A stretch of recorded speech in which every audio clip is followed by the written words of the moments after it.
Hey! You are listening to the Grumpy Guy BJJ Podcast. Hey, what's up, guys? Got to take care of a few things before we jump into this week's episode. First, our Ramping Isometrics for BJJ program. It is a 12-week program, all laid out for you. It's going to help you build strength and cardio in the fastest, safest, and most convenient way possible. This is how James and I have been training for the past year, and we love it. So we put this program together so you can just follow along, and we are certain you will see and feel the benefits that we do. It's only $15. Just go to grumpyguybjj.com, click the drop-down menu in the upper right-hand corner, and you'll find it. Next, R3. This is our K2 D3 supplement. It is a combination of those two vitamins, D3 and K2. These are two vitamins that James and I have been taking for a long time that really help us recover from hard training sessions. And for only $15 with free shipping, you get a whole month supply. I was going to pull up some studies explaining the benefits of D3 and K2, but I'm not going to insult your intelligence and pretend to be a fucking scientist. I take it. It helps me recover. That's it. So for $15, check it out. And last but certainly not least, we have partnered up with Jiu-Jitsu.com.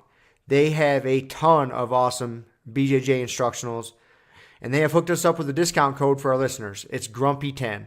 So what you got to do is you go to Jiu-Jitsu.com, which is DIGITSU.com.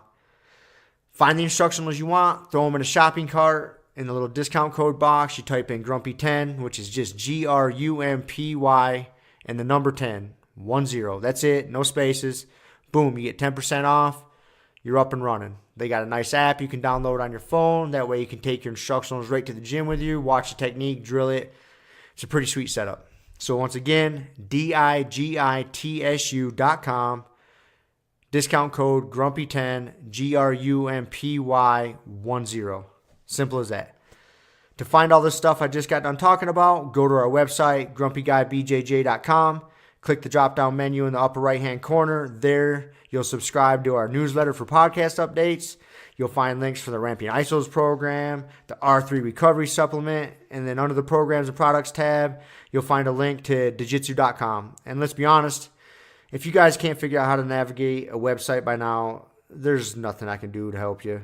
So quit fucking around, check it out, train hard, and let's get into this week's episode.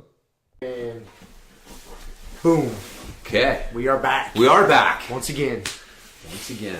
So. Episode. Fucking whatever, cares. man. Whatever. Yeah. Figure it out when I post it. You got a day of training in. I got a day of hanging out at a kid's birthday party. So, there you go. Maybe it'll change our perspective on things. Probably. I'm definitely not thinking about jiu-jitsu quite as much as like laser tag and surviving family gatherings. So, dude, we should have a whole episode on how to survive family gatherings. Yeah. Dude, honestly, that whole social leap, like when he pointed out the fact that like our brains are developed to navigate social situations and the complexities that come along with that, I'm like, yeah, that is 100% true. Remember, that was like one of his things. Like going to the moon was just a byproduct. Like our brains then developed to solve technical problems. They evolved to solve these social issues of how do you navigate showing up to your. So he's my nephew. Yeah, so he's turning 6. But my sister, her and her husband have separated in the process of a divorce. And so they don't like each other. And they were both there. They're both there. And she's got a new boyfriend. And he's got a little girl. And he's got a new girl. And the, Matt, her ex, soon-to-be ex, has a girlfriend. And he's got 3 kids. So I was telling you there was, 4 other kids there besides Carter. And then you got like the whole, I got my mom, and then we've got his side of the family, and everybody's there, and it was just a good old-fashioned awkward situation that everyone's making the most of. So, yeah, it was a good time though. But I told you, my strategy was just to play with the kids. That's usually the best. Oh yeah, you can't. It's like a win-win. Adults suck. Yeah, adults suck. Kids are fun to play with. Yeah. I don't got to talk about stupid shit. Nope, you don't have to get into dumb conversations you don't want to. No, man. I forgot what I was talking about with the kids, but it was way more interesting than adult conversations. 'Cause I was wondering, how are things going? How's work? Oh, Jesus Christ. Jesus Christ. I don't want to talk about that. Like, seriously, like, what do you want me to say? Adult conversations with adults that you really don't have much in common with are so fucking painful. So painful. So I don't know painful. what to talk to people about. I'm looking at them and I'm like, I don't know what the fuck to talk to you about. What do you do? What does a normal person do? So what do we talk to them about? And so, yeah, so that's why work, the weather, politics, I guess the local sports team. That's why people like to talk about that shit. Cause God, just thinking about that shit makes me want to jerk the wheel in oncoming fucking traffic. That's why I don't go to, like work parties and shit. Like Christmas parties at work or whatever, fucking barbecue, anything. I never go to any of that shit. And my coworkers, I ask me like, why don't you come? Why weren't you at the Christmas party? I was like, why? what am I going to do there? Well, what am I going to do there? Sit there and watch you guys all get fucking drunk and complain about everything. Yeah. And, yeah. How is this fun for anybody? Yeah. Have you guys realized that I don't talk to you that much while we're at work? Why am I going to choose to go into this awkward social situation to where we're forced to fucking talk to each other? Yeah. And why am I going to do this to You myself? guys are getting drunk and you won't leave me alone. Yeah, so. you guys want to talk about shit I don't want to talk about. Yeah. Listening to fucking right wing fucking talk radio all day. Rush Limbaugh, is that guy still Yeah, around? oh yeah. These motherfuckers, Sean Hannity. they be talking about Sean Hannity and Rush Limbaugh and Crooked Hillary all fucking day long. Get Hillary. Rooting for Trump. And so painful. Which isn't necessarily bad, but a lot of it's mindless, It is. reactionary stuff. It's not really well thought out positions and things No. that. You can't really have like a nuanced conversation about it. There's none of that going on. Because if you understand any nuance, you understand it's all like that's the thing. Anyone who roots for either side really hard, I realize, I can't really talk to you because you just don't understand what's going on here. Because it doesn't matter if it's the other side, Democrats or Republicans. It's like, anyone who's really rooting hard for that team, you realize like they're just not fucking thinking about this straight. They're just rooting for Team Us and not thinking about it. Because anyone who applies critical thought is like, well, both sides are fucked up and both sides have some points, and it's really, you can't just go like team whatever. So, but anyways, so that's why you can't talk about that shit at family functions, because people are like, well, he's for coal. And your uncle works for the coal factory. Yeah, that's it. You know what I mean? Like shit like that. That's how it breaks down. That's exactly how it breaks down. You must wish your uncle to be out of a job. It's like, that's exactly what I want. How did you know? The uncle that I didn't even know I had until fucking 5 minutes ago. I wanted him to lose his job. I wanted him to lose and his his job. family to starve. That's right. That's exactly what I was rooting for. You knew me. Oh, thank you. That's exactly what it breaks down to all the time. It's so something. It's agitating. It's like, okay, well, let's just take a step back and think about a little bit bigger picture, objectively. Like, that's the thing that people don't realize. So much of the shit in their head is so subjective, and that's fine, but sometimes you just have to say, like, man, I'm a fucked up person. I'm going to look at situations fucked up, and if I can't take a step back every once in a while and realize, like, man, I've just been looking at this fucked up, then you're not looking at things the right way. So. And I think that's why I've thought about this before. I think that's why people watch a lot of politics or sports. Because politics are really just sports for nerds. Kind of, yeah. Kind of. Yeah. And then you get people that really balls deep in watching football or basketball, whatever the fuck it is. It just gives them fuel to talk about at these stupid fucking social gatherings. We're at the water cooler. The water cooler talk. Did you see what so-and-so said? It don't matter whether sports or like politics. It doesn't matter. It doesn't matter. Like, you see what they said? It doesn't matter. Or you believe they did this? So I don't know if subconsciously that's why they get into this shit, so they have stuff to talk about. It is. And so maybe that's why I don't like, because I don't get into any of that shit. I don't follow it. Yeah. And so then I don't have anything in common with any of these fucking yahoos. Yeah. So Yeah. then I look antisocial. Well, that's what, and it's just the whole, it spirals out of control. There's a lot of people, man. They like to play the dance. They're comfortable with the dance, and it's good, man. I'm glad that there's just a little dance, like, because you can't have deep conversations all the time. Like, nothing would ever get done. You know what I mean? Like, it's okay that we just do these little, like, hey, how's it going? Good, man. How about you? Oh, great. Okay, cool. We just did a little social dance just to be like exchange enough to keep shit going. So, you know, on some level it's fun. The problem is when you can't ever break out of it. You don't realize, like, you know how many times I walk away from exchanges? I know you do too, where you're like, what the fuck did I just say? Like, that was the most benign, asinine bunch of words that just came out of my mouth. But it was just like the pleasantries that you exchange with someone. But like I said, there's just so many people who never really fucking have that, like holy shit, what am I saying? Like, I need to have some thoughts and something to say to people. Like, I can't just keep going through life saying, like, how about the local sports team? And you believe what that politician said. So, and they don't. So, but like I said, I'm glad it's there. But you're right, man. You're hanging out with people who can't break out of that shit and that mindset. It's painful. It's so painful. And there's been so many times to where I'll be talking to somebody, and the conversation is getting more than just past your basic pleasantries of, hey, how's it going? How you been?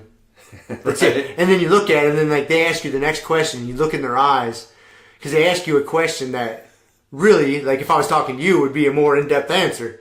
And I look at this motherfucker, and I'm thinking, you realize, like, no, he doesn't want to hear this. No. Like and so I've had that too. I've gotten like 3 or 4 like into it, a little bit into it, and you realize like, oh, wait a minute. This dude doesn't want to be talking to me right now. Like, I misread that. Yeah. And so, like, all right. So I try to really, in those situations, man, I try to operate like George Costanza and end on a high note and just fucking walk out. Drop the mic and walk out. That's it. Yo. It's already awkward. So it's just... Hit a high note and bounce. Make it more awkward. Just make it more awkward and bounce. That's it. And that way when you walk away, you hear people like, did he just say that? Like, what? And then just fucking be out of there. Yeah. Don't wait for a rebuttal. Don't wait for anything. Yeah. So you can do that as a delivery guy. Yeah, exactly. You don't have to stick around. I don't have to stick around. Once you get the signature and you drop shit off. So. Just say something awkward and bounce. No. It's good, man. Yeah. It's good. So I call it the Costanza. Yeah. Hit him with a Costanza and get out of there. That's a good one. That is a good one. If anybody doesn't understand that Seinfeld reference, well, you need to brush up on your old fucking Seinfeld episodes. It's on Netflix, people. Hulu. Hulu. Is it on Netflix? It's on too? Netflix. Is Seinfeld on Netflix now? Pretty sure, maybe. All right, maybe speaking out of turn. Hulu. They all get blurry, man. They all get blurry. They get blurry, so it could be. But it's definitely out there. And I would say, like, man, like, if you're going to watch fucking television, all right, here we go, side rant here. Yes. This is the crazy That's all our podcast is, it's just fucking side rants. You talk to some of these fucking kids today, and they're like, they've never seen Seinfeld, but, like, they watch, like, I don't know, the latest Netflix fucking documentary on whatever, and it's, or show or whatever, you know what I mean? It's like, listen, there's some classics. I feel like if you're going to get into television, you need to school yourself in some classic television. And then you can watch other shit. But if you're watching other shit and you haven't schooled yourself in some classic television, man, then... Because so much of, like... You miss so much. Like you said, like Seinfeld. Dude, there's so many fucking Seinfeld references that are just part... Or just, you know, shticks that they did that are like common now. And I mean, Cheers is another one. I'm trying to think. But I mean, there's been a couple where, but Seinfeld's definitely one. Like, it's like, dude, if you don't understand a Costanza or fucking, anyways, there's a few others. Skipping I'm going blank on them. Oh yeah, like the yada yada yada. The yada yada. Yeah. Never yada yada sex. Oh, yada yada sex. I could go on for days with Seinfeld references. It's a little embarrassing of how many times I've watched old Seinfeld episodes. Yeah. I love it, dude. It is so funny. They got but and I didn't appreciate it when it was on. Like I didn't ever really watch it while it was on. It wasn't until Syndicate and then like Hulu, Netflix, whatever the fuck it's on. that I really started appreciating. I watched it. I wasn't like super into it. I watched it a little bit. Like I remember like I had been watching it when the finale came out, and like watching the finale and being like, wait a minute, what the fuck is this? Like, this is seriously how they're gonna end this? But what's interesting though is when you watch it, because usually when you're watching something, like you'll pick something like, okay, I'm watching Seinfeld, and you'll just watch the fucking whole thing. And you start for like season 1, episode 1, and it's like, okay, this is what I'm watching when I'm like, I don't, whatever, we're sitting down to watch something. And so it's interesting to watch it in that chronological order, because you didn't always, and that close together, like not strung out. So by the time you got to the end, it kind of made a little bit more sense, because you realize, like, the first episode, the whole thing started with them sitting around having the exact same pointless fucking conversation. And, it made more sense, like, there. But when it was, like, however many years ago, you're watching it, you're like, what the fuck is this? And, but anyways, so there you go. You know what I went back and watched an episode of? I couldn't make it all the way through. And it was just one of those things I was going to sit down and eat. I was like, let's put something on and entertain myself for the next 10 minutes. Was the very first episode ever of Married with Children. Oh, dude, yes, with dude, Al. With Al Bundy. Yeah. It was bad, dude. I love that show. It's still... I love that show, too. It's funny shit, but like the very first episode, season kinda, 1, episode 1. You gotta dive into like the middle of the second season. I was like, oh, this is brutal. Some of those. This is brutal. Yeah. It was, you gotta, I think that one you gotta go a few seasons in. Yeah. At least a couple seasons in. Yeah, no, that one was funny as shit.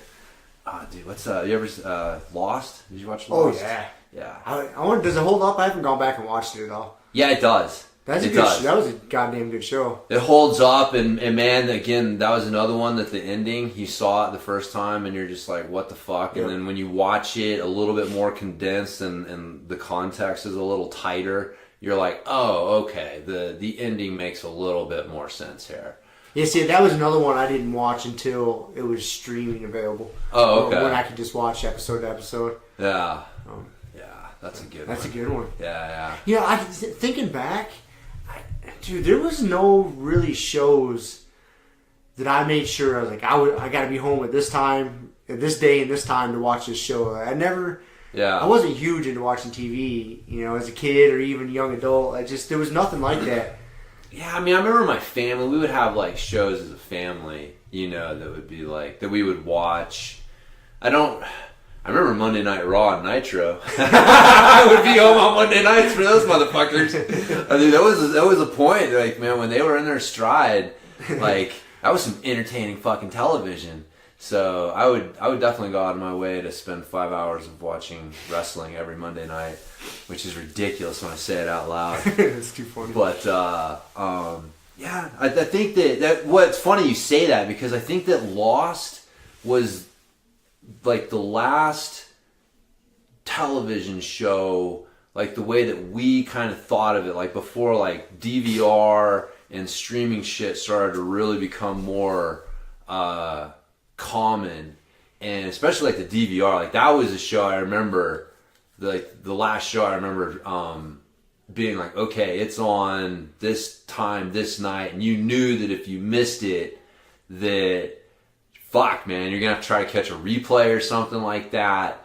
And it was during watching that show, the years of watching that show, that like the DVR thing became more common, and then that just changed everything, and then the streaming and all that. But yeah, it's funny, man. We've seen the whole evolution of that shit. So your fucking VCR that you could theoretically tape shows with, if you could figure out how to set the clock. Did you ever do that? I'm sure I did. Yeah, I think yeah. I remember trying to tape shows, and I remember it only being successful like 50% of the fucking time. Yeah, it wasn't super successful. No, it never worked. Or like you would use, the preview channel, like, okay, the show's going to be on this day and time. Right. So you get your goddamn VCR all set up to record, And then it definitely recorded something and you're But it pumped. wasn't it. And then you go and hit play and it wasn't it. They used to get you like that on DVRs too. Yeah. Because you'd set your DVR up to record and the station would change the fucking programming on you. And you'd be all pumped to sit down and watch something. And it would just be some horse shit. Yes. And you would be so pissed. Throw your remote control across the Checking it again. It says like, but it says It says this. Motherfucker, you got your snacks set up. You're set down ready to rock and roll. Oh, dude. And it recorded the wrong fucking thing. God damn it, man. They changed the program. They changed the program, man. It. Oh. Yeah. Did you then get your blood boiling? Yes. Yeah. God damn it. I remember that. Yeah. The DVR's not, we watch Sling, but everything else is just so on demand. What's Sling? Is that the streaming service too? Yeah, I mean, you can watch like ESPN and History Channel, and so it's Is that it's like you're actually watching TV? Yeah. You're watching live television. Commercials and shit? Kind of, yeah. Got commercials. It's interesting. It's not exactly the same as what you'd watch if you were watching like TV.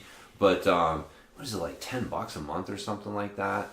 So yeah, and then it's interesting because they'll have on-demand movies. So like if like during the holiday season, AMC was playing National Lampoon's Christmas Vacation, and so you could actually like go to that channel and then go down, and there's like a selection of movies that are kind of like on demand for that channel, and then they change based on their lineup and stuff. So it's not bad. It's kind of a hybrid. You got some on demand stuff that comes along with it, but you got the live television. Dude, it's getting so crazy nowadays. Like everything, there's so many different apps and on-demand services and streaming services, like to see everything. And there's so much content and everything, and how many apps you gotta have. Like Jesus fucking Christ! Like the UFC's done with Fox now. Yeah, and they're going to ESPN. And then ESPN has got that ESPN Plus app now. I don't know how much it is. I haven't looked into it yet. Well, you can get the app. It's like if you go to pay, there's paid content on the it's app. not like, I thought it was going to be like a subscription service. Well, it is, but the app, like you can get the app. Like the app's free. It's like everything else. They're fucking free. And then it's just if you want to subscribe to certain things, then you pay extra for it. But yeah, so they're gonna have like I guess some fights and stuff exclusive on the ESPN on that. thing. So yeah, man, ESPN's just trying to make their money. Old Disney. It's interesting they went away from Fox and they're going to ESPN. I don't know. I wonder how that's going to change things and how they're going to televise things at all. Yeah, just kind of curious. It is because it's definitely a different. So I mean, ESPN's owned by Disney and Hearst Media, so it's a different philosophy, shall we say? So I don't know. We'll see. They've done a good job with their boxing shit. I mean, no one complains about them. Not so. I know it's not exactly the same, but I think they'll do a good job. They tend to try to put on a good show. So that's my intuition. Speaking of streaming, there's big jiu-jitsu matches this weekend. They already took place because we're recording Saturday afternoon here. I think matches went down yesterday. It was the King of the Mats. Big tournament, the Abu Dhabi King of the Mats. Middleweight. It's all on Flow Grappling. I gotta go. I started watching a few matches, but there's some good fucking matches, dude. Huh. So it's worth checking out. Yeah. I have to let you bogart my Flow Grappling login and password. Did you see the smack talking going on between Andre Galvao and Gordon Ryan? I haven't seen. I saw a little clip that they got some big match coming up. Like there's like $100,000 on the line. Well, there's just I don't know. Yeah. Did I see that right? Was it $10,000? I saw a lot of zeros. There's a lot of zeros. It's supposed to be $100K. So yeah, Gordon just started coming. I don't know exactly what happened, but Gordon basically came out firing, saying, "Man, I'll take you on any rule set you want. I'll put up $50K of my own money." Eventually got bumped up to like $100K, and he's basically just calling Galvao out, seeing if he can get him to super fight him. Fuck yeah, dude. And Galvao's he's not backpedaling. I mean, that's definitely not the right word, but he's he's in an interesting position because like he's a well-established name, and it's like I don't know. You don't want to just. I think he'll end up doing it, but you don't want to. I think there's just an element of like, motherfucker, like I'm honoring a vow. Like I'm gonna talk some shit first, and you know, maybe I will, maybe I won't, kind of thing, because I don't have to if I don't want to. And but yeah, they haven't just signed off on it. But I don't know. There was a meme where they were like, you know, that like shows up for free to, you know, IBJJF events, and you know, he's got give out space on some dude who's all excited, and then like offered $100K to fight Gordon Ryan, and dude's like running off or something like that. So it'd be a good match. It would be a good match, man. Dude, I mean, Gordon Ryan against anybody's a good match, and he's calling. Dude, I respect the fact that he's calling out monsters. You know? And he's handled all these super high level guys, no fucking problem, because he's no physical slouch, and his jiu-jitsu's good. Fuck it, man. You know, and he's trying to make a name for himself, and he wants to put 50 G's of his own money online. Yeah. And he can get some of these old dogs to, you know, pony up the money and come at him. Yeah. It's good for us spectators. No, you know, the more I look at it and the more I think about it, the more, like, it's a calculated thing, man. Yep. Sometimes I have to, like, it makes me, like, a little bit, like, doesn't always necessarily line up with exactly how I would handle everything. But I like what he's doing, man. He's getting eyeballs on the sport. He's getting people excited. He's you know, trying to stir things up. And, I mean, if he wasn't, then what would be going on? You know? It'd just be business as usual, so. Yeah, I feel the same way, that there's definitely some things he does and says that's a little cringeworthy. It's like, ugh, you know, like that stupid instructional he put out that we had in an episode dogged it. You know, there's certain things like that, but all in all, like, he talks shit and he backs it up. Yeah. Fucker's good. Yeah. No, you can't deny it. Can't deny it. I mean, I feel like it's like, you know, with there's good and bad with it, right? So he's doing the Conor McGregor thing. I mean, obviously, I think that's kind of the what you would call that these days. Yeah, and he's not taking it quite as far as Conor, which I respect. I mean, he's shit talking. Yeah. I mean, granted, I don't spend any time on social media and shit, so I don't see all the shit talking that he's doing. Yeah. So I don't know. But from what I've seen, it's not. I mean, he is doing that to a certain extent, but not quite to that level. Is that fair? Is that fair or no? Kind of. But see, the thing is, though, is it's like, I think like with Conor, it gets escalated. See, this is the bad part of it is, like, I feel like he's trying to venture into uncharted territory, right? As far as like talking trash and you know, doing what he's doing. You know, it's not something that I'm, you know, remember people doing, and that's why it's causing so much controversy in the sport. So he's trying to, and same thing that happened with Conor, is like kind of treading this unknown territory. But the problem is there is too far. Yeah. Like, you can't go too far into this unknown territory, and you know, I think Conor demonstrated that with the Khabib fight. And so I'm hoping, but I feel like that's kind of what's going to end up happening, is like somebody's gonna have to find out how far too far is. And, you know, unfortunately, he's the one out there blazing the territory. So, I feel like there's probably going to be that moment might happen. But right now, man, I'm like, yeah, dude, call him out, talk your shit, do your thing. But yeah, no, I think he's at the current moment, yeah, he's definitely being more, he's not like talking shit about people's countries and religions, and he just, it seems to be like good healthy shit talking. Yeah, and he's really just trying to goad people. It's not insulting. No, and he's just trying to goad people just enough to get them to do a match with him, and yeah, maybe get in their head a little bit, get them pissed off, like he did to Cyborg. Yeah, I mean dude, I'm a huge Cyborg fan. Yeah, he's a super nice guy. I mean, we met him. Yep. Trained with him. His jiu-jitsu's fucking awesome. You're a nice, normal, down-to-earth guy. Yeah. But he let fucking Gordon Ryan get into his head. Yeah. And so that's part of his game, too. Yeah. I mean, he's trying to get into your head, and if he can do that... Exactly it, yeah. That's the Conor thing he's trying to do, too, is getting people's heads. Getting people's head. Mad. Because and that could backfire. Some people fucks him up, like angry jiu-jitsu doesn't work for him. But there's other people out there that Angle Jiu-Jitsu is their fuel. Right. You run into your Nick Diaz character, and it's like, yes, okay. This is what I need. Yeah. You know, there's dudes out there like that, and everybody's just psychologically a little bit different. You know, so it's just, no, man, I dig it. Like I said, his jiu-jitsu's good. It's fun to watch. It is, man. I mean, somebody's gonna solve the puzzle. I mean, he's lost some matches against some high level dudes, but he's, you know, all in all, if you're, I'd have to look at his whole record, but he's recently, man, he's been tearing everybody up. I don't know when the last time he lost recently was. So, and I like him too, man, because he's about submissions. Yeah.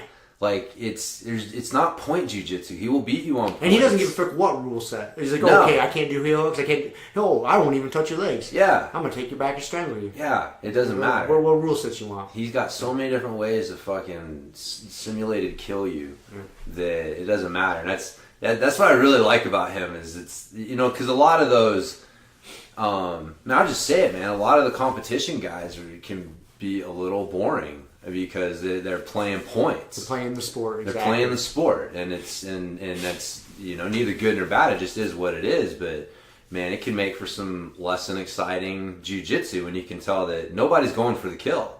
Like, everybody's just trying to get points and stabilize and secure position, and they're not, you know, opening up and going for the kill. So, like, man, I love that. I mean, we talk about that all the time. Like, that's how we play. Like, fuck points. Points or no points, you're going down, you know? Like, that's it. So, I respect that mindset. So, there's a lot, man. I like the dude. He's doing a lot of good stuff for the sport. And when we talk before, it's like, say what you will, man. He really kind of made me rethink some of the benefits of hypertrophy training and bodybuilding training and shit for jiu-jitsu.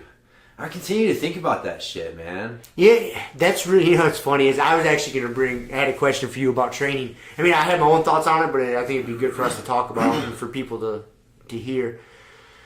But yeah, you know, we've always dogged. Like, I fell into that camp. I was a functional training guy. You know, balls deep. For sure. Kettlebells, maces, sandbags. And, you know, I don't do fucking curls or bench press. Sit-ups. It's bullshit. Yeah, bench press. If you're laying on your back, you're already fucked up. Yeah, I'm functional. I'm doing functional training. I don't do that fucking shit. You know, and I did, man. I subscribed to that, and I would argue for it.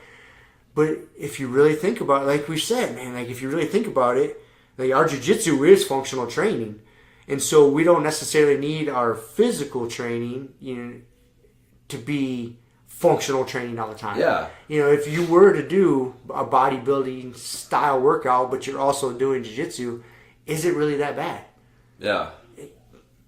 I can see where, no, it's not. You know, I've changed my gears.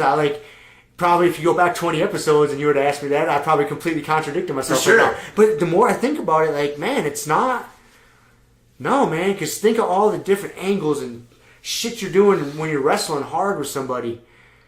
And then, to go do a bodybuilding routine, like, you're almost a little more well-rounded. Yeah. You know what I'm saying? Like, I've thought about it quite a bit. And I'm like, And and I get into arguments with myself, like, why am I, because I feel like I'm doing myself a disservice. Like, no, there's a flaw here, and I got to find it. And then I think about it, I'm like, I can see it, man. Yeah, I can see it too. Even when we were just dogging the fuck out of his instructional, like, I guess I'm kind of thinking a little bit that I stuck my foot in my mouth a little bit, because now that I look at it, I really think about it some more. I'm like, Well, like I said, though, with the instructional, it really wasn't the instructional. It was the fucking claims that he was making that were like, come on, dude. You're making 1980s Joe Weider blush. Like, come on. Anyways, you can go back and listen. It worked out to, like, it was ridiculous. It was fucking ridiculous, the claims. But at the end, like, I don't know, I remember making that point. It's like, say what you will, he did the work. That's what he did. He followed that workout, and his fucking jiu-jitsu continued to get better, and he put on weight, and whether, you know, how much of it was enhanced by whatever, there was something there. Really, like, it made me rethink. It's like, everything that we know, he should be, if he's training like this, you know, I'm watching his Instagram, and you're just like, I'm throwing up in my mouth a little bit here, bro. Like, this guy's doing curls, and, like, he's working out. He said he did fucking arms and back day today. Like, what the hell?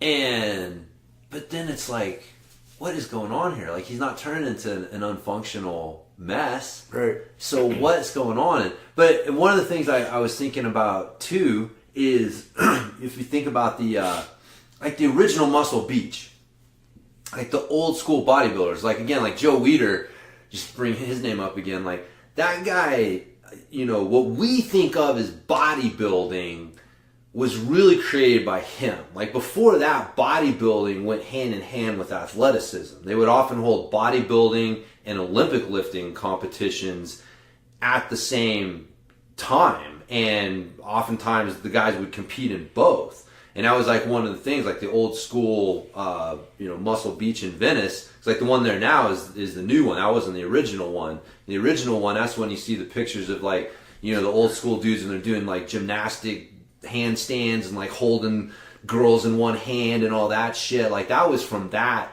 era. So, and those guys, but they trained like bodybuilders. They did hypertrophy work, but they also did this gymnastic work, and they, you know, trained like Olympic lifters. So, you know, it was when they got rid of those other elements and all they did was the hypertrophy work that the shit started to go haywire and things started to go wrong.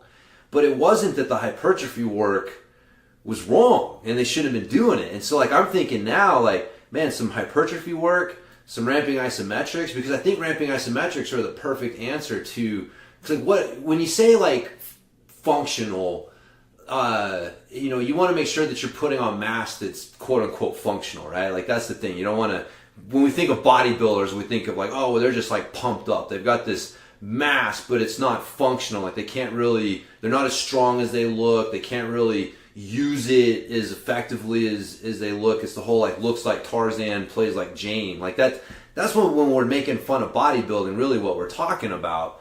And I think the isometrics are great because, okay, as I'm adding, you know, muscle mass, I supplement the isometric workout. So now whatever mass that I'm putting on is being introduced right away to creating tension. So there's not this like put on mass and then I've got to go through a strength phase to turn it into like, you know, more functional mass, whatever you want to call it. Like, so, and then you do your jiu-jitsu, which is your functional training where you're getting all these movements, and this is where you're actually applying this stuff to. But yeah, man, a good little dose of some hypertrophy training, some ramping isometrics, and jiu-jitsu is like not necessarily a bad thing. And I mean, really, that was one of the things that, you know, Steve talked about a bunch, old Maxwell, was as you get older, you're going to lose muscle mass, and doing things to maintain that muscle mass becomes really your number one fight as you get older. And so hypertrophy training becomes really more and more important for you as you get older. And so I remember Dan John, he's talked about that a bunch too, that like as you get older, hypertrophy training becomes more important because that muscle mass wants to go away at a certain point. You can't stop it. I forget what the medical term is, but at a certain age, your body just naturally wants to start losing muscle mass. And so that's why like the whole weight cutting thing, like, man, it fucks with you the older you get. Like the less of that weight, we've talked about this too, the less of the weight that comes back on is muscle and the more of it is fat, because your body just doesn't put that muscle on, especially if you're not doing hypertrophy training. Like if you're not doing training to stimulate your body to put on muscle in some way, then like what the fuck's it gonna do? So I'm up to 173, by the way. Are you? I am. Counting calories yet? Nope, counting Oreos. Hey, you're eating more. You know, this is a really good transition, because this is what I was going to bring up with you today. And I'm sure you'll agree with me, to at least to a certain extent. Like, I think, and what got me thinking about this is, you going into this, quote unquote bulking phase, or Right, yeah. Right. Is how important it is for people to change up their training stimuluses. And when I say that with a caveat, like, you don't want to, and I'm speaking from experience, I've made this mistake. I was this guy for a long time, to where I was changing them up too frequently. Like, I gotta shock the muscles. So one day I'm gonna go in and do heavy lifts. Next day I'm going to go in and do light weights, lots of reps. Next day I'm going to go in and do functional shit. You know, like I would change it up constantly. Shock the system. Shock the system. You know, muscle confusion. You know, Muscle confusion. Remember all these fucking Tony words. Horton, baby. Oh yeah. And that's fucking wrong. If you're gonna have a strength phase, you know, like a powerlifting style phase, like you should stay in that, you know, 4 weeks, 6 weeks, 8 weeks, something. Pick a time frame, but stay in that mode of training for a good chunk of time, not on a daily basis. Change it up, and then the next 6 weeks, do bodybuilding style shit, you know, and stay in it. Every workout is basically in it. I'm never saying like forgo jiu-jitsu and mobility. I think those have to always be there. You know, jiu-jitsu and mobility are a staple. But as far as weightlifting, so to speak, I mean, I think it's really important for people to understand that it's so good to go through those different those blocks or genres of training, you know, if you want to say it like that, and don't jump around too often, but don't stay in something too long either. You got to kind of find that sweet spot. Yeah. I think it's really important for people to, especially as you get older, to adopt those kind of things. Yeah. No, there's the science has definitely shown that the like 4 to 6 week mark for most people is that's you got to train long enough to give your body a chance to adapt to what you're trying to get it to do. Because we've talked about this before. Like, really, all training is you're setting off these triggers, you know, these genes to express themselves, and different hormones and things turn on, and different training stimuluses. So going for a jog is going to trip different genes and get the body in a different condition than doing heavy weightlifting will. And so it's you know, what the fuck's I talking about? I lost my train of thought. What were we talking about? Training. you were getting into God damn it. Periodization of your training because your body's getting adapt. No, that's right. Yeah, your body needs long enough to adapt to what you're doing to. That's right. Yeah. So, you know, if you're just switching up all the time, then your body doesn't get long enough to adapt to it. But if you do it too long, then your body it gets so used to it, you get nothing from it. And so there's the two extremes. There's a person who goes to the fucking gym and does 3 sets of 10 on the Nautilus machine circuit every week for 10 years. And then there's the person who just goes in and does something completely different all the time. And neither one's best. It's finding that middle ground. But that's the problem with training is so much of it is two things. One, too much information, and we try to entertain ourselves, man. Yep. And that's really the problem. That's a camp I fall into a lot of times. Yeah. Because I'll be all gung-ho, like, all right, I'm going to get into, you know, a heavier lifting phase. And I'll do that for, like, 2 weeks. Yeah. I'm like, yeah, I'm bored. Right, yeah. You know, then I do something else. Yep. I fuck that up quite a bit. Or you get bored of the exercises you're doing. Yep. And so you start switching them up. And, dude, we are our own worst enemy with that. Like, it is so true that, like, having too much selection is no good. And I think that's where a lot of us fall in right now. Because, dude, you're always looking and you're like, oh, dude, that exercise looks cool. Yeah. Oh, I should be doing that. Oh, fuck, I'm not training that movement pattern or whatever it is. And so you're always, it's that fear of missing out. That's what gets me a lot, is the fear of missing out. Like, fuck, I'm not doing that enough. So I got to incorporate that. And then I'll be incorporating that for a few days or a week. And then I say, oh, fuck, I'm not doing this enough. Right. God damn it. You don't incorporate anything long enough to actually get any benefits from it. Dude, I do that all the time. God damn it. Yeah. Dude, I've been loving this workout I've been doing. I've been really loving it. It's 3 fucking exercises. I go in, I got 3 exercises that I do. That's it. And, you know, I do like a steel mason glute circuit at the end. But, you know, I just go in, I got my 3 exercises and bang them out and do a bunch of sets of each one. And that's it. No thinking, no worrying about if I'm training my lateral fucking lunge or whatever, you know. It's just get in there, move some heavy weights and get out. But yeah, it's kind of a simpler time, man. It's reminding me of simpler times. So, and I think that's important to talk about too. And that's how I really like to structure it. Is the benefit of really just simplifying it. Right? So pick whatever mode you're going to be in for that 6 weeks, and write a workout out and make it fucking simple. You know, if you plan on, depending on how much you roll and how many days a week you're going to spend to, you know, weight training. But say you're going to spend 3 days to it. So you write out the exercises you're going to do, you know, Monday, Wednesday, Friday. And then that's what I usually do. And then I always have like a 15-minute warm up, that I say I do. And that's where I leave myself a little bit of wiggle room and play room. If I want to play with the maces or, you know, clubs or whatever it is, I'll incorporate that into my warm up just because it's fun. It's exercising. It gets everything going. Yeah. But then the bulk of my workout is in those, you know, 3, 4, 5 moves. And those don't change. But I do that, and to keep myself from getting bored, I give myself that little warm-up window to like, oh, let's fuck with this move. You know, let's do this. And then, that way I kind of negate myself feeling like I'm missing out on something. Yeah. And I do that to game myself, you know, because I have to game my own brain. Because I do, if I stick too much to one little style, then I always feel like I'm missing out on something.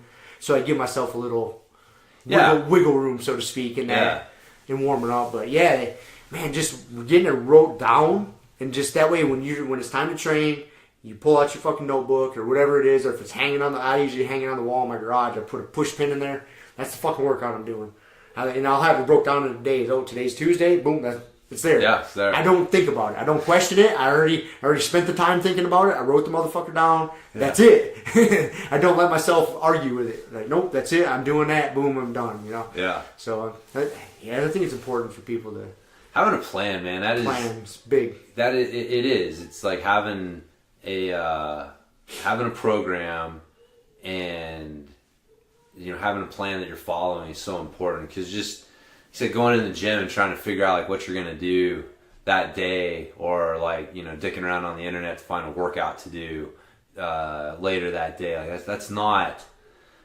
the way to do it. And I've been guilty of it. I've definitely gone, you know, if you work out long enough, you're gonna go through phases. This is how you realize, like, oh, wait a minute, like this is fun, but I'm kind of spinning my wheels here a little bit. Like I'm not really accomplishing anything. I'm just maintaining a lot. And but yeah, man, you gotta freaking focus on what you're gonna do. I mean, in its most basic sense, the idea can get super complicated, right? Like people use words like periodization. All periodization means is having a plan. Like really, it's like you have a plan. Like you understand, like, I'm gonna spend a period of time working on this, and then I'm gonna spend a period of time working on this, and a period of time working on this, and it should have some sort of logical sequence to it. You should be able to look at it and say, well, this is why I'm doing this, and this leads me to this, and this leads me to this. And that's where people start sounding all super smart and start, you know, periodization is this big complicated thing. It's like, no, it's just a plan. And you can break it down. The simplest one is what they call accumulation and intensification. Basically like higher volume, lighter weight, heavier weight, lower volume. So, you know, doing like 3 sets of 10 for 4 weeks, and then doing like a classic strength phase of like 5x5 or something like that. But you know, another way to look at it is counting your reps. Like this is another good rule of thumb that I've used this one forever, is how many reps you're doing of the movement pattern will give you a good idea of kind of what you're going to get out of it, right? So if you're doing 15 reps or less of a movement pattern, whether it's all the same exercise or a couple exercises, but you know, if you're doing a bunch of singles, to do 15 reps or less, like, you know, you're doing like 5 reps or less, triples, singles, odds are you're going to be moving weight, and that's a strength kind of focus. And then if you're doing 30 reps or more, then odds are that's more of an accumulation, you know, hypertrophy type focus. And then like that sweet spot is like 25 reps somewhere in there, and that's where like your 5 sets of 5. That's why that's such a classic set and rep scheme, man. You see that with powerlifters, and you see that with bodybuilders. Mm-hmm. Both of them will use that, and that's because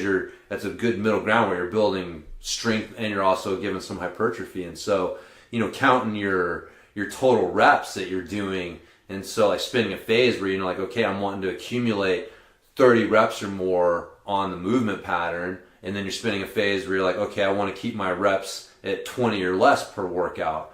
So it doesn't have to be fucking rocket science, man. It can be just as simple as that. But yeah, you got to spend enough time doing something to let your body adapt to it.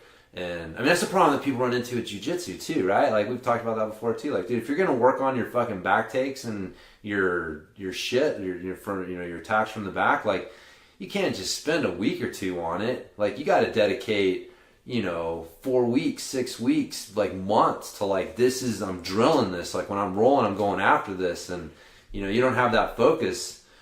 Same thing, man. You're just like spinning your wheels, maintaining a lot of shit, but not really getting anywhere. So jiu-jitsu and training, it's all the same thing. It's all the same thing. Same thing. You got a plan. Have a plan. Have a plan. Get the fuck off Instagram. Stop looking at all the new shit that you think you should be doing. And, because that's the worst, man. It's too much information. Yeah. And, that's part of the reason, the power of having a program. Like, I basically made a living, like literally made a living out of helping people get in better shape through telling them what to do. I give them a program. And, whether it was when they were training with me in my facility or my online programs or whatever it is. And the thing is, is there anything in there that they couldn't have learned themselves? No. I mean, I'm not like, there's no exercises or set and rep schemes or anything that are secret that I've found and other people don't know. Man, a lot of it is like, I forget who said it. I originally read it, but like, there's a lot of power in because coach said so. Yep. Like, why are you doing that workout? Because coach said so. It takes your thinking out of it, man. Like, so like investing in a program is really probably one of the best things that you can do for your success in working out. Because, man, even if you only follow like the first, month or two of it, and then you're like, oh, fuck this, and you're looking for something else, like, spending a couple months where you're like, I'm just going to trust this guy. Coach says to do this, so I'm going to do this. And it's not in my hands. I take it out of my hands, but, man, there's a lot of power in that. I mean, you see that with athletes. Like, you're like, what the fuck is he doing? Jesus, but he really believes in his coach. He believes that what he's doing is really going to help him. And then you see athletes that are doing the right shit, but they got a bad attitude about it and it doesn't really work. So, and yeah, having that power of someone kind of telling you what to do helps. So if you struggle with it, like, look into and consider. Like, that's one of the sad things I think with the internet is that it's really, how to put this, like really devalued workouts and programs and fitness information, because there's so much free stuff out there that people just think that it has no value. Like, why am I going to pay for an exercise video when I can go to YouTube and fucking get 50 of them for free? Why am I going to pay for a workout when I can, go get a free one on the internet or whatever? And so, but the problem is that a lot of that shit is worth exactly that. I mean, what are people paying for this podcast, right? So, but it, we offer full refunds. Right, exactly. We do. We do. And you can get a full refund on that fucking workout that you got off, that free workout. So, like, supporting people who are I'm not even saying, like, there's a lot of great trainers and people that share information in a lot of different genres. And so, finding out who they are and supporting them is good. But, yeah, I think not enough people follow programs, man. Yeah, that's what it is. Yeah. People get bored too fast or jumping on whatever's popular and hot. Workout at the time. today. Yeah. Got all these workout of the day sites and stuff. Mm-hmm. So, it's like, man, you should have a workout of the month. What are you going to do this month? Yep. Okay, good. That's a good place to start for people. After listening to this, man, like, make that your goal this week and sit down and write down what you're going to do for the next fucking 4 weeks. Just write it down. And it can be super simple, man. Simple. Super simple. Push, pull, hinge, squat, bridge. Keep it there. Keep it there. Yeah. That's it. Yep. That's all you need to write down. One exercise Pick one for exercise each. for each. Yep. Simple as that. Simple as that. And that's what you're going to do. And Throw a little warm up. Do I want to get stronger, or do I want to like do a little volume training? Yep. And so you're gonna. And that'll just adjust your rep scheme and your weight appropriately. And that's it. Right. It's that simple. Yeah. And just write it down and fucking just stick to it. And that makes it nice, man. That way when you're short on time, you're in a little bit of a rush, zero thought has to go into what you're going to do. Yeah. You pull out that list, boom. There it is. And that's what the fuck you're doing. Yeah. And I think 4 weeks is a good place for people to start. You know. Yeah. And that'll keep you from getting bored too. Yeah. You know, 4 weeks is good. Yeah. I mean, 6 weeks is kind of stringing it out a little bit. But for most people, that 4 week mark is about it. 2 weeks is a little quick. Most people can't really adapt in 2 weeks. But yeah. So. I like it. Yeah. I'm going to have to fucking go get my kids and tell them to chill Get out. more rowdy out there, huh? I don't know what's going on here. We're going to yell at some kids live on the fucking podcast. Yo, I don't know what's going on out here, but it is getting out of hand. Dial it back. Turn on some lights out here. Like, Jesus Christ. Bunch of heathens. There you go. Parenting 101 by Grumpy Guy. Yes. BJJ. God. The 13-year-old is in charge. So I told her, I'm like, I don't need you to be so involved that you cause problems, but I don't need you to be so not involved that you cause problems. The extremes are no good. So I look out there and she's just in the big middle of the scene. So Let the problems the problems are ensuing. So no, it's funny. Siblings can't help it. No. So it's but anyway, so yeah, get a plan. Get a plan. Get a fucking plan. So there you go. Yeah. Any other? No, did you have any other questions on this? No, that was the big thing I wanted to touch on. Yeah. It got me thinking when you were bringing just that thing was after last week's episode. I started thinking about that. I was like, oh, that'd be a good thing to talk about is making sure people understand how important that is. Yeah. Dude, I am that guy who fell into Me too. it. Would change it up constantly, and I still find myself doing that sometimes, man. Just because I'm a fucking idiot. Yeah. And I know better. Yeah. But I always have that fear of missing out on something. Oh, fuck, I didn't do enough push-ups today. Or something. Something. Yeah. There's always some little voice that creeps into my head that tells me I'm not doing enough of something. Or and then you just it's almost like the curse of knowledge. Like you know too much. Yep. So and you're too smart. Okay, I got a little system here. Like I can. Because the thing is, you and I both know. Like we could walk in and take a quick assessment of what equipment we have access to and put together a pretty good little workout. Pretty quickly. Yep. And it would be a good workout. We've got good systems, we understand enough, but that becomes the curse too, because we can walk out there and take a look at like, okay, what do I want to play with today? Let me put together a workout. But yeah, you do that all the time, and yeah, it just doesn't. Then you're just spinning your fucking tires. Yeah. So yeah, it's been good, man. I've been doing my deadlifts with those angles 90.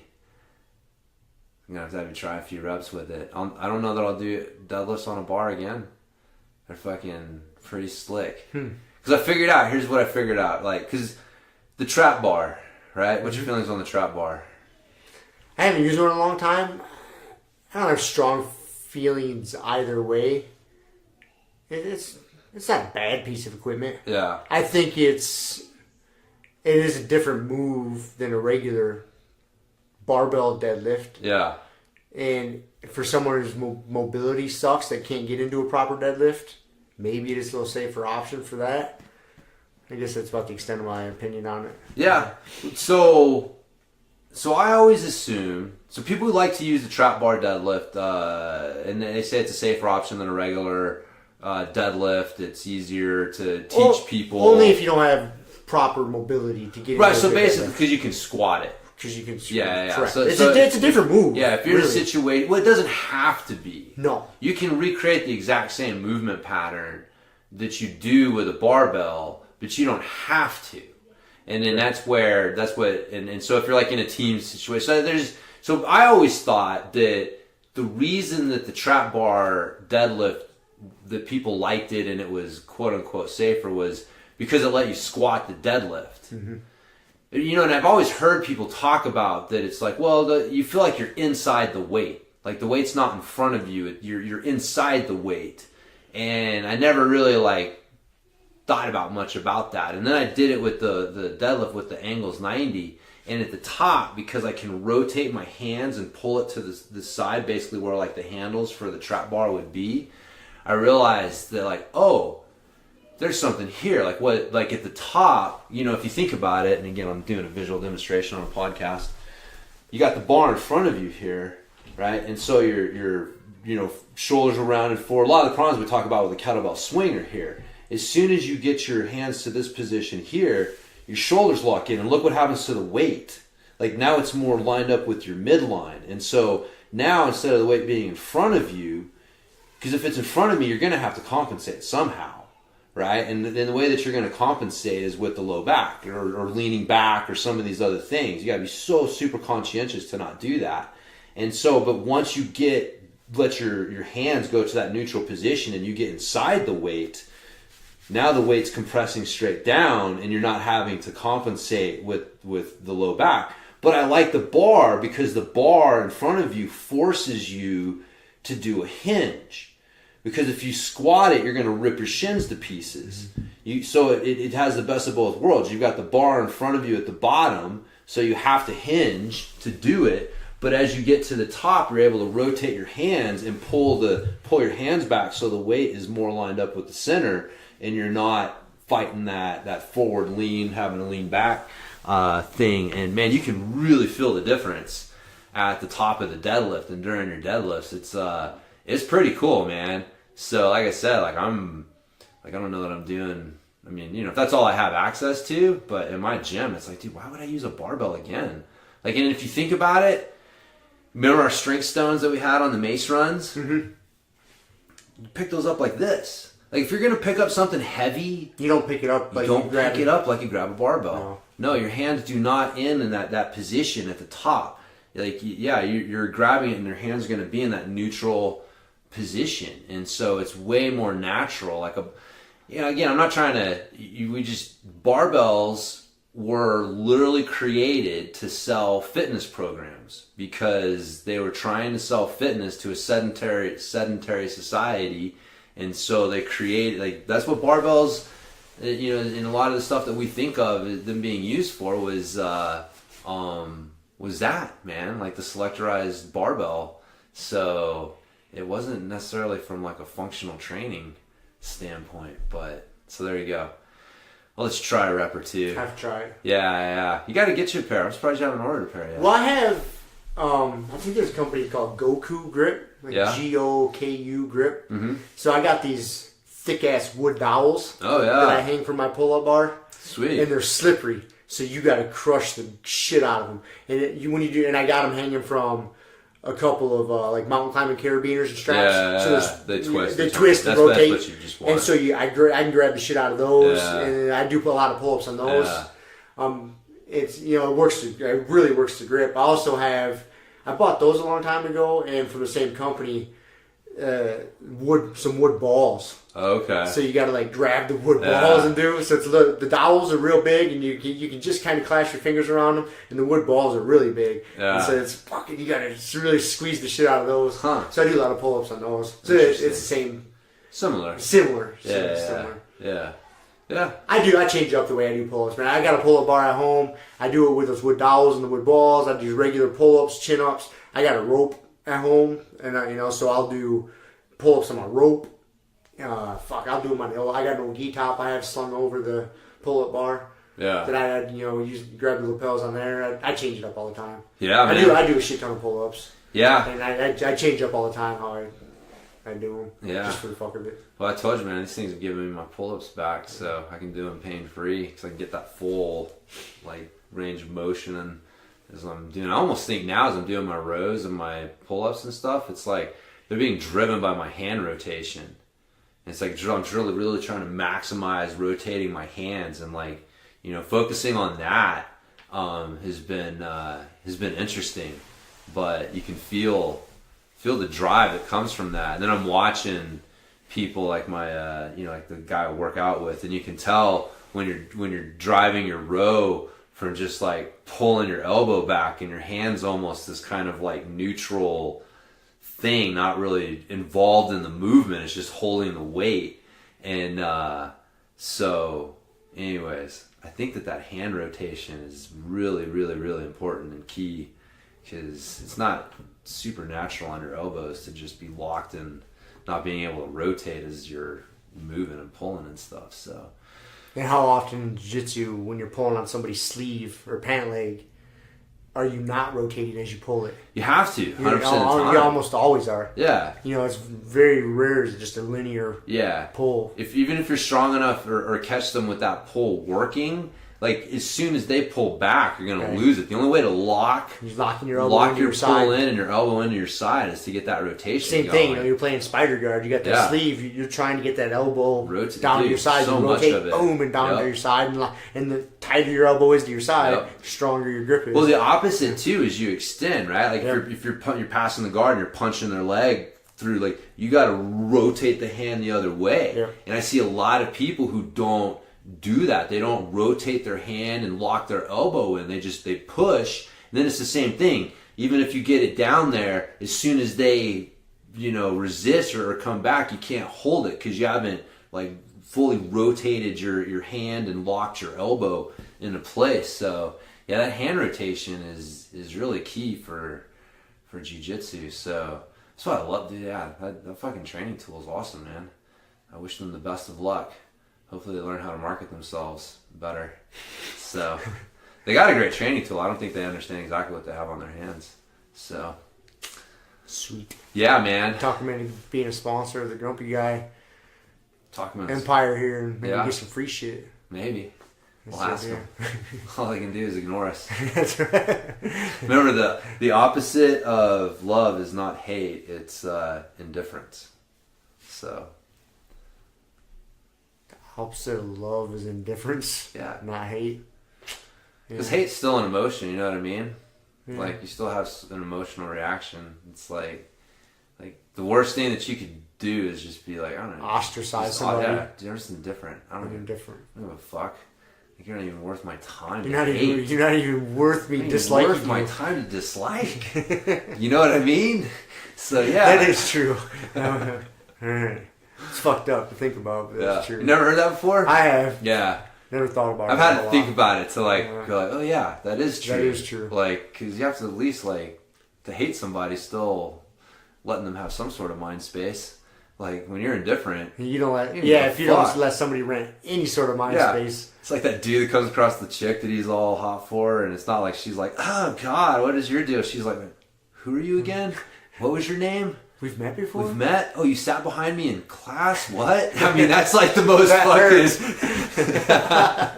In some ways, that's fucking way more devastating than like, worse. Oh, you're a smelly American boy. I don't like you. Man, I think we're getting some memories coming back from James' days. I may have had that told me once or twice. Smelly American boy. I think you have. You don't just shoot that one. That one just doesn't come out of nowhere. Oh, damn it. Oh, yeah. That's too funny. That is funny, man. That is funny. So, all right. Well, I got one more subject we're going to talk about. Fucking A. Some Slump Buster tips. Like fucking a fatty? Yes. Like a Slump Buster? We're talking about this on the podcast? Yes. Oh, man. No. Slump Buster. No, You man. lower your standards enough, you can break out of that slump. That is can. the best key. That is. Best answer I can give you. I was gonna put it more in like a jiu-jitsu context. Oh, that's what we're... Yeah. You know what I'm talking about. So... Tinder fatties. No. Oh my God. Sorry. I thought this was where this was going. You say Slump Buster, man. I figured, well... This is like me with my sneaky American boys comment. It's like... This is coming from somewhere. This just come out of nowhere. It didn't just come out of nowhere. All right, change the subject here. So, Jiu-Jitsu Funk Buster. Jiu-Jitsu Funk Buster, man. Yeah, I think it's funny. I was talking with I don't know, one of our new white belts, and he was kind of like talking about being frustrated with some stuff too, and then we were talking a little bit earlier, but you were commenting how I seemed a little frustrated on Wednesday, and dude, it was funny, man. Like my jiu-jitsu was feeling good. And then we were doing that class where we were doing the specific training, the specific sparring. And we were doing the... that was Tuesday night. It was Tuesday night. Yeah. And Yeah, and I can't remember. I think that but we were. Anyways, was it you choked me out from Neon Belly, man. You got me the good old like cross collar Neon Belly choke. And dude, no, baseball bat. It was baseball bat, yeah, baseball bat. And it's like, dude, you choked my fucking jiu-jitsu out of me. That one choke. It was insane. It was crazy. It was like I was feeling all good, and things were feeling like pretty good, and then like. And because it was really weird. It was like I thought I was doing all right, and all of a sudden I'm like, oh shit, he's gonna choke the fuck out of me. And after he choked the fuck out of me, I just felt like, dude, I don't know what I'm doing here anymore. Like everything I thought I knew about jiu-jitsu is just being called into question here. Like what's going on here? After one choke. So yeah, and then Wednesday night it was when you're like, yeah, dude, I could tell you're a little frustrated, and I was like, because it just continued. I was like, what the fuck is going on here? All of a sudden, I feel like I don't know what the fuck I'm doing. So, anyways, I think it's just kind of a good thing to bring up every once in a while, because I'm like, because it gets frustrating when you don't know why.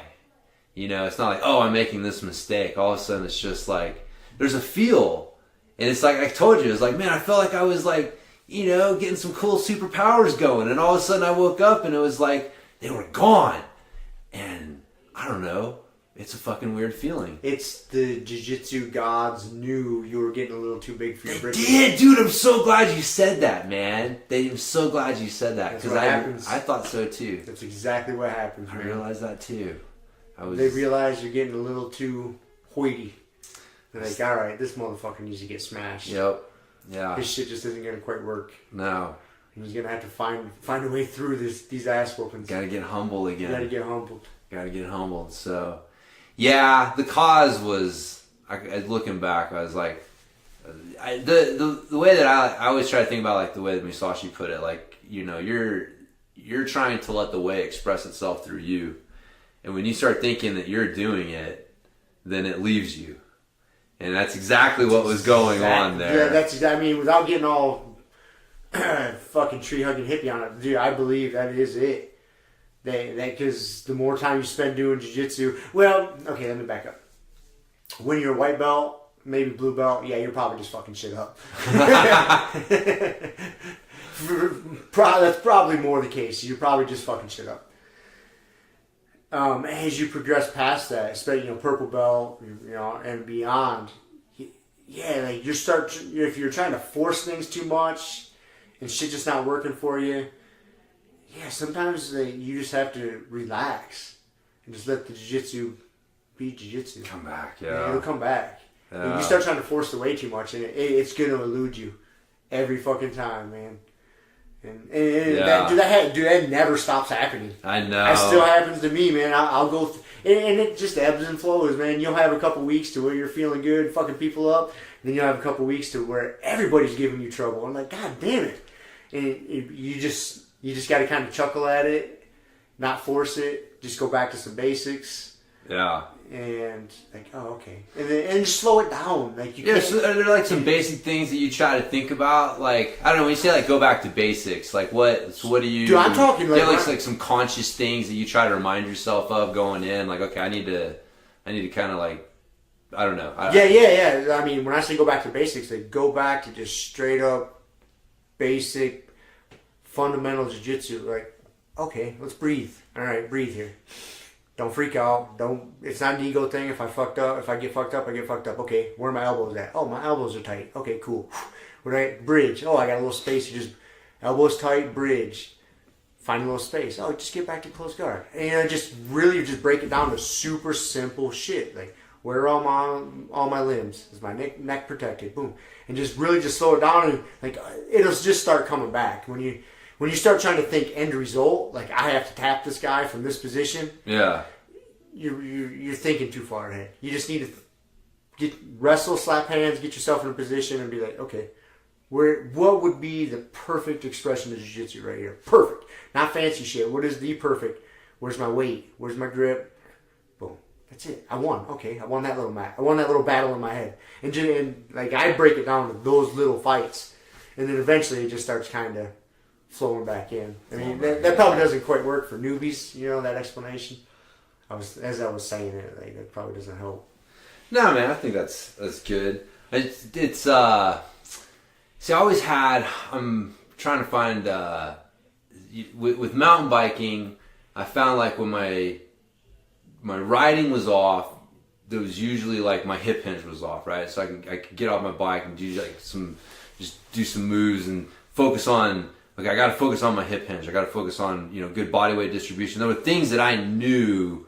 Like, okay, I'm not focusing on these things. I'm getting away from these things, and my riding's starting to be like shit. And I need to get back to basics, which is, hand pressure, foot pressure, and balance on the bike.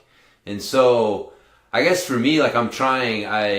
I'm wondering if there's something similar to that with jiu-jitsu. There is, but it's more broad. Just because there's so many different positions. Yeah. And so I can't just give you like, okay, hand position. Well, like hips and shoulders. Hips and shoulders. I mean, yeah, but like I say, with every position, it's going to vary a little bit. Okay, you get stuck in somebody's closed guard and you didn't want to be there. That's okay. Elbows in, good posture, squeezing the knees. Boom. Now I'm working my escape. Now I'm working my pass.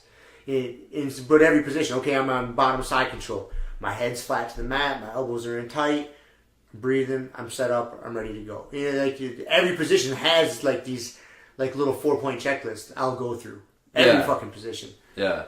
And you just check all those little I usually break every position down into like 3 or 4 checklist items. Check, check, check. Now I can proceed. Check, check. And then if you just break each position down into those, then the jiu-jitsu happens. Yeah. Does that make sense? Is that what you're asking? Kind of. Yeah. Yeah.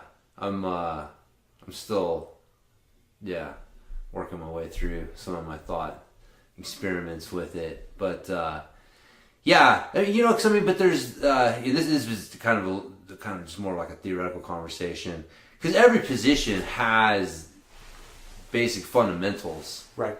Like I'm convinced that like, Pimenta is just seeing completely different shit. Like what is he looking at? What is he paying attention to? And I think like some of those things are like the fundamental things, like, and I think that for me that's where I found that with riding, like once I really understood what those fundamental things were and focused on them more consistently, that my bad days were way fewer, and when I started to have them, I could turn them around because I understood why. It's like when you go in there and your jiu-jitsu's off, it's not like there's a reason. Like there's something that you're not doing. There's something you're not seeing. There's something that you're focusing on that you shouldn't. You know what I mean? It's not like a fucking game. There's a reason. And I think part of where what's fucking you up a little bit in your train of thought there is because with mountain biking, it's just about you, the trail, and the bike. Yeah. You don't have that added element of another human being fucking your day up. Right, yeah. So that's a big element. It is. Not only because what's funny is the day I thought you were getting frustrated. I didn't realize it was really starting on Tuesday, but Wednesday I seen it kind of manifesting itself. But I could see your jiu-jitsu changed. You were more worried about what I was doing than what James was doing. I could just tell the way you were rolling, and from the outside perspective, like someone watching, like they would have never picked up on that nuance. Yeah. But I know you so well. We've wrestled so many times with each other. I could tell you were more focused on me than you were on you. And I was just chuckling at it because I could tell. I knew you were fucked at that point. And there was nothing I was going to... Because if I would have told you that at that point, I know you just would have got mad at me. I know... You know what I mean? Yeah. You wouldn't have been mad at me. We're friends. But it would have just kind of pissed you off. And so I just had to let you work through it. And figure it out. But that's what it was. And that happens a lot. That's what puts people into funks. You can't give a fuck about who your wrestling's doing. Yeah. I say that, I mean, you do, but you don't. You have to focus on what the fuck you need to do. And, I mean, what you need to do is in relationship to what they are doing. But does that make sense? Yeah. Yeah. You can't put too much thought into what the fuck they got going on. Yeah. They're just... No. They're just on Wednesday, I felt like I was stuck in the mud. You know what I mean? Like I was... Like I know exactly what you're saying, and I was, because I couldn't worry about what I was doing because I was like fucking 3 steps behind.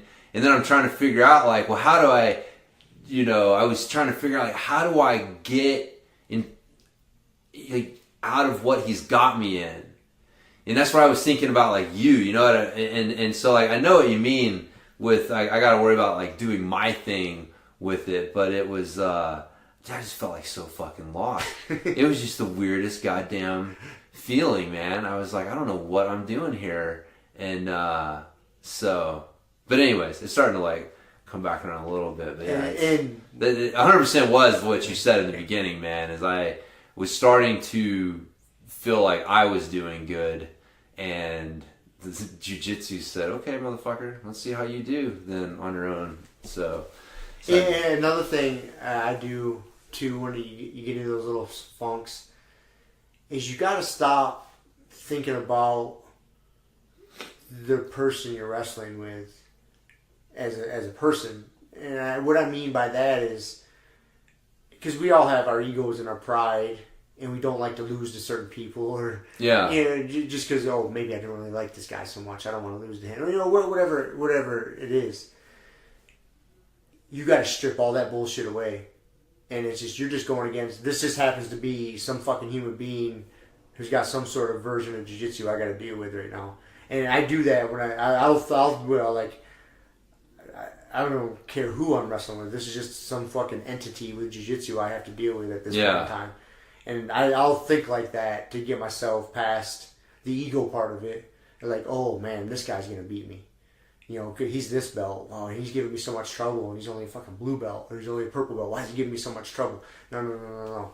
You got to ignore all that shit. And this is just some sort of fucking entity with some sort of jiu-jitsu skills giving me some problems. I just got to solve these problems. Yeah. That helps a lot too when I take the human element out of it. Yeah. It may sound a little weird, I guess, but... No, man. That's the way my brain processes it sometimes. I think there's a lot. I feel like if I had to... I feel like I was thinking too much about some other shit. And I started thinking about it so much that I started to forget. Like, I was really getting into, trying to get diagonal control on people. Controlling, like, one hip and the opposite shoulder. And I just started focusing so much on that I forgot about all this other shit that was going on. And I was having like some luck with it. And then it was, man. It was like, because I was like focusing on that with you in that position. And next thing I know, I'm getting choked the fuck out. And all of a sudden I'm like, well, wait a minute. What's going on here? And then it was like my brain, I was like, I've forgotten everything. And it was almost like I went too far thinking in one direction and forgot the... And you don't know where that too far is until you hit it. Until you, then you're like, oh shit, that was too far. Yeah. That's bad. Yeah. It was interesting, man, because it was a funk. It was a different funk than what I've ever experienced before. Because it really wasn't. Because I know, like you're saying, like the ego thing, or you're just like, okay, I'm going through a period where people that, I'm usually whipping up on me, and, oh, that sucks, and, blah, blah, blah. It was like, literally like, where did it go? Where did it go? Like, I'm just sitting here, and I don't remember what the fuck to do. It was just totally fucking, it was a weird experience. So that's why, like, Wednesday, man, I was so fucking frustrated, because I was just like, it felt like no matter what I was doing was just the wrong thing. And I was just like, all right, I just got to take a deep breath, have faith in the process. I know what I did wrong. I'm sorry, jiu-jitsu. I'm sorry. It's all you. Please come back to me, baby. I love you. And, but I don't know. It's funny, man. It was like, everything you said is so like spot on. Cause there was a moment where I was rolling with Trey, and he had me in a fucking armbar, dude, dead to rights. I mean, and I was sitting there, and all the shit that you just said went through Trey's blue belt. Yep.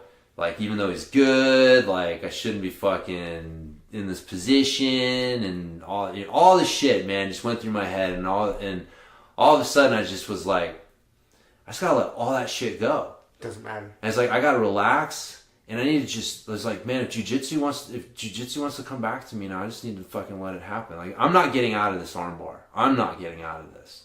Like, I gotta let jiu-jitsu come back to me if she wants to come back to me, baby. And so it was fun to end up getting out of it. But that was it. Like 100% was that. There was that moment where I was like, oh fuck. I just had to let it all go and say, all right, come back to me, baby. And just came back for a moment. But it was, fleeting. It is, man. It's frustrating because you feel like you're getting some superpowers. In the jiu-jitsu, like, I'm not a religious man, but I will say the jiu-jitsu gods, and I have no problem saying that. Like, the jiu-jitsu gods will recognize that. Yep. And they will slap you the fuck down. Yes. Yeah. Yes. That's the beautiful thing about it. That is, man. I think that's what, like I said, man, I think that, like, for me, that was really like my first, that's why it felt different.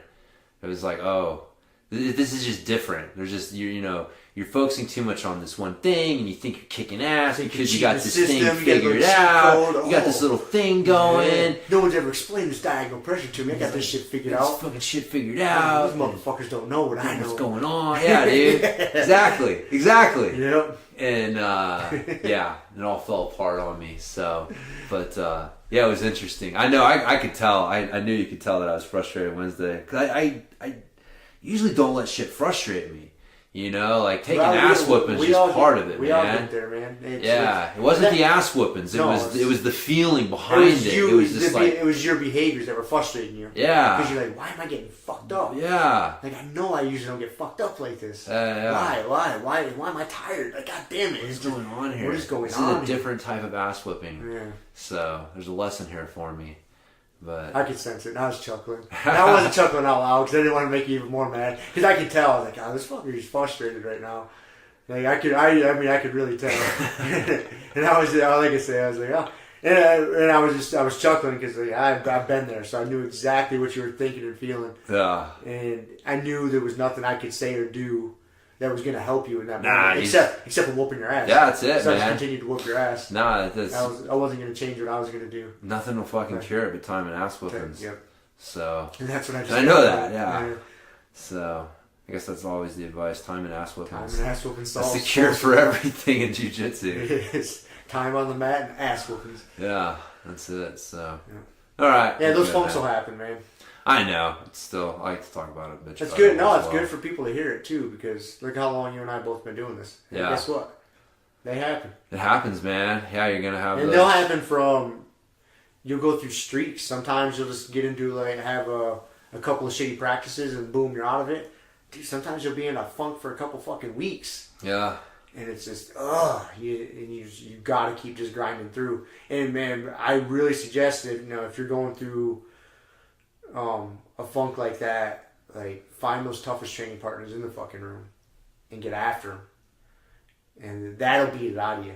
Like don't look for the fucking white belt chicks.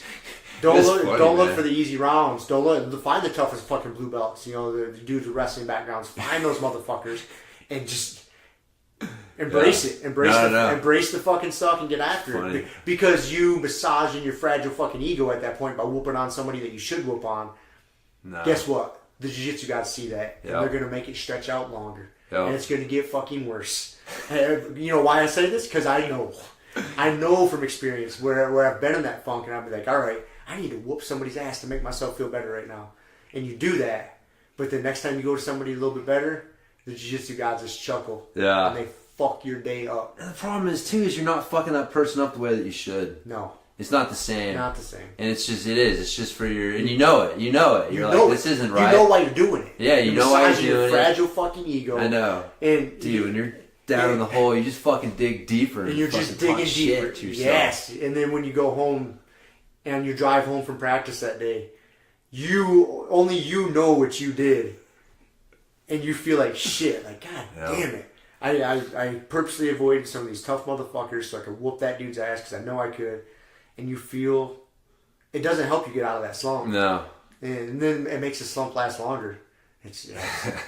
I know. It's funny you said that too, because I remember there was a moment where I'm like, dude, I suck ass. Where's Randy? I deserve this. I deserve this. And it was right after him when you're like, all right, let's go again. And that's when I was just in my, that was when I was most frustrated. But that was it, man.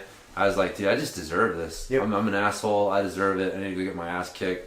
or just fucking Kevin, Randy, Rob. Yep. And that's the best medicine. It is, man. Because then when you find some little pieces of success on the tough ass training partners, then it's like, yes, okay, I'm not completely retarded. Yeah, I do remember how to do this. I need the pressure, dude. That high pressure. You do need the high pressure, man, to scrub out that bullshit. Yep. Yep. Yeah. No, totally. Yep. So just keep taking the ass whoopings. Keep taking the ass whoopings. Time on the mat and ass whoopings. Again, answer for everything. Answer for everything. Time on the mat and ass whoopings. Yeah. Okay. Cool. I think it's a good place to end it. I think so, man. Fucking A. That's good, man. Appreciate the pep talk. Yep. So I seen you were frustrated and you left without saying goodbye. I said bye, guys. Yeah. Mumbled as you walked out. Because I remember specifically, Kelly stuck her head back in the door and was like, bye, everybody. And James is already in the car with that motherfucker running like, let's go. Get the fuck out of here. Fuck this place. I'm out of here. Dude, my face hurt. Can't remember if that was the night. I think so. Yeah, that was... No. Friday night. No, it was Wednesday night. Yeah, I got blasted in the back of the head and I didn't even know it. Like, 'cause I remember getting up and I was like, damn, that hurt. And I can still feel it. That was it, dude. I felt like I told Kelly, man, I sat in the car, like I didn't say anything the whole way home too, man. Did you really? I was fucking pissed. Was the radio on or was it just silent? It was silent. Was the whole family silent? Kind of, yeah. We pulled into the garage and she's like, well, good talking to you. Dude, that is so fucking funny. I can see Shiloh and Z in the back seat all looking at each other and staring like, man, Dad is pissed. And I can see Shiloh back there like, Z, just shut up. Z, just shut up. You're going to get in trouble. Well, it was that. It was like I told him, man. It's like, man, I felt like I went to MMA practice. Like between getting blasted in the back of the head, which I don't even remember where it happened, but I had a lump in the back of my head. And then... that was the night Kevin tried to fucking put his fist through the side of my face. And, dude, you wanted my elbows and figured out that, well, if I Teddy Roosevelt the fuck out of his face, maybe he'll give me an elbow. So, like, my head was just beat the fuck, dude. Like, honestly, I felt like I'd been, like, doing strikes. So, dude, I'm sorry. I'm still just laughing my ass off about the Wilson silent car ride home. Dude, yeah, so like I'm in a bad mood, I got my ass kicked. I'm just in like, you know how you are, dude. I was like in a little bit of a daze from just like my head, like, oh, what the hell? Oh, man. So yeah, it was a long silent ride home. God damn it, that is cracking me up, dude. Oh my god, because I can just picture it all. And I can picture Kelly's smart ass too when he go home, like, oh, thanks for the talk. Yeah. So that was a good talk. Good talk. Oh, it's like, damn, dude, my head hurts. That is fucking classic. She told me I should have rubbed some of the CBD salve on my head. Or my face, that's right. Put some of that stuff on your face. She's like, put some of that on your face. I'm like, I don't know, baby. So, anyway. Oh my god, dude. This fucking makes my day. It was a salty night, man. All the way around. I'm crying on that episode. Oh, man. Right. Anyways, so, anyway, hope everybody else enjoyed that as much as I did. We'll end it Probably on that not. note. All right. Okay. See you fuckers later. Yeah, see ya. Thank you for listening to the Grumpy Guy BJJ Podcast. Thank you all for listening. You can find us on Podbean, Apple Podcasts, Spotify, and wherever else you listen to podcasts. Please make sure to subscribe and leave us a review. It really does help and will allow us to keep putting out episodes. If you have any questions, comments, or ideas, hit us up at grumpyguybjj@gmail.com. Also, go to our website, grumpyguybjj.com, and get signed up for podcast updates and get our free BJJ Improvement Starter Kit. That's it for now, so get on the mat, train hard, and talk to you all next week. With a permanent rep, a hermit now, boom. Doggy school, foggy, cool, got a froggy outside Molly, dude. Melvin, Colin, Daisy, dude. Hanging by the lace of their shoes. No trace of the tools. Shaped in your face, fuck the rules. Snooze, you lose.